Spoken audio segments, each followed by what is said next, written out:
রব্বিল আলামিন, জগৎসমূহের একমাত্র প্রতিপালক। এখানে রব একবচন, অর্থ একজন প্রতিপালক।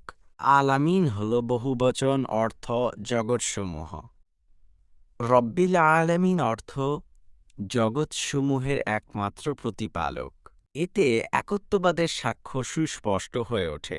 তিনি বিশ্বজাহানের একমাত্র রব। তিনি সবকিছু স্রষ্টা, রিজিকদাতা, নিয়ন্ত্রণকর্তা। তিনি জীবন দেন, তিনি মৃত্যু দেন। তিনি এক ও একমাত্র ইলাহ, ইবাদতের উপযুক্ত সত্তা, দুর্যোগে সাহায্যকারী, বিপদে আশ্রয়দানকারী। তিনি ছাড়া কোনো রব নেই, তিনি ছাড়া কোনো উপাস্য নেই।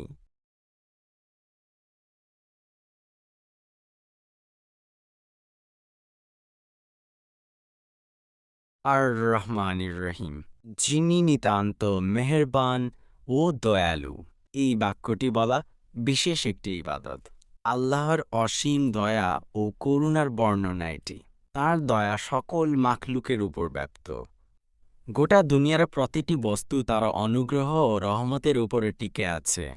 প্রকৃতপক্ষে এটিও আল্লাহর একটি বিশেষ দয়া ও অনুগ্রহ যে বান্দা আল্লাহর সামনে দাঁড়ানোর সুযোগ পাচ্ছে।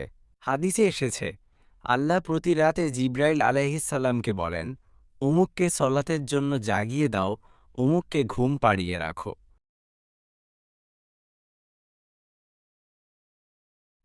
সুতরাং এটা তার বিশেষ রহমত যে তিনি বান্দাকে গভীর রজনীতে সালাতে দাঁড় করিয়ে দেন, তার সাথে নির্জনে কথা বলেন।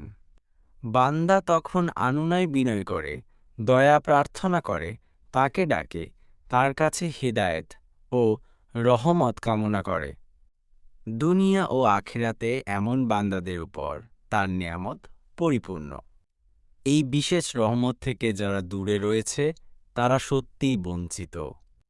এছাড়াও আল্লাহর রহমত সকল মাখলুকের উপর বিস্তৃত, যেমন তার হামদ ও ইলম সর্বত্র বিস্তৃত।